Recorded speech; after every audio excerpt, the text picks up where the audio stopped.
السلام علیکم ورحمۃ اللہ وبرکاتہ۔ والدین کا فرما بردار بننے کا طریقہ۔ الحمدللہ رب العالمین رب السماوات ورب الارض رب العالمین وله الكبریاء فی السماوات والارض وهو العزیز الحکیم۔ للہ الحمد رب السماوات ورب الارض رب العالمین وله العظمة فی السماوات والارض وهو العزیز الحکیم۔ هو الملك رب السماوات ورب الارض ورب العالمین وله النور فی السماوات والارض وهو العزیز الحکیم۔ علامہ عینی رحمۃ اللہ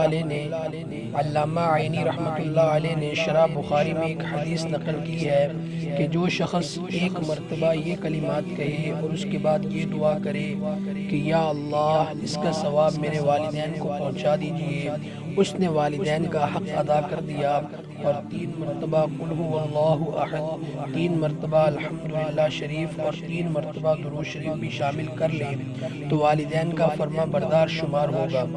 حدیث میں ہے کہ آدمی اگر کوئی نفل صدقہ وغیرہ کرے تو اس میں کیا حرج ہے کہ اس کا ثواب والدین کو بخش دیا کرے، بشرطے کہ وہ مسلمان ہوں۔ اس صورت میں ان کو ثواب پہنچ جائے گا اور صدقہ کرنے والے کے ثواب میں کوئی کمی نہ ہوگی۔ بحوالہ کنز العمال۔ نوٹ: امام اوزاعی رحمۃ اللہ علیہ کہتے ہیں کہ مجھے یہ بات پہنچی ہے کہ جو شخص اپنے والدین کی زندگی میں نافرمان ہو پھر ان کے انتقال کے بعد ان کے لیے استغفار کرے، اگر ان کے ذمہ قرض ہو تو اس کو ادا کرے اور ان کو برا نہ کہے تو وہ فرما برداروں میں شمار ہو جاتا ہے، شامل ہو جاتا ہے۔ اور جو شخص والدین کی زندگی میں فرما بردار تھا لیکن ان کے مرنے کے بعد ان کو برا بھلا کہتا ہے، ان کا قرض بھی ادا نہیں کرتا اور ان کے لیے استغفار بھی نہیں کرتا تو وہ نافرمان شمار ہو جاتا ہے، تو وہ شخص نافرمانوں میں شمار ہو جاتا ہے۔ بحوالہ در منصور۔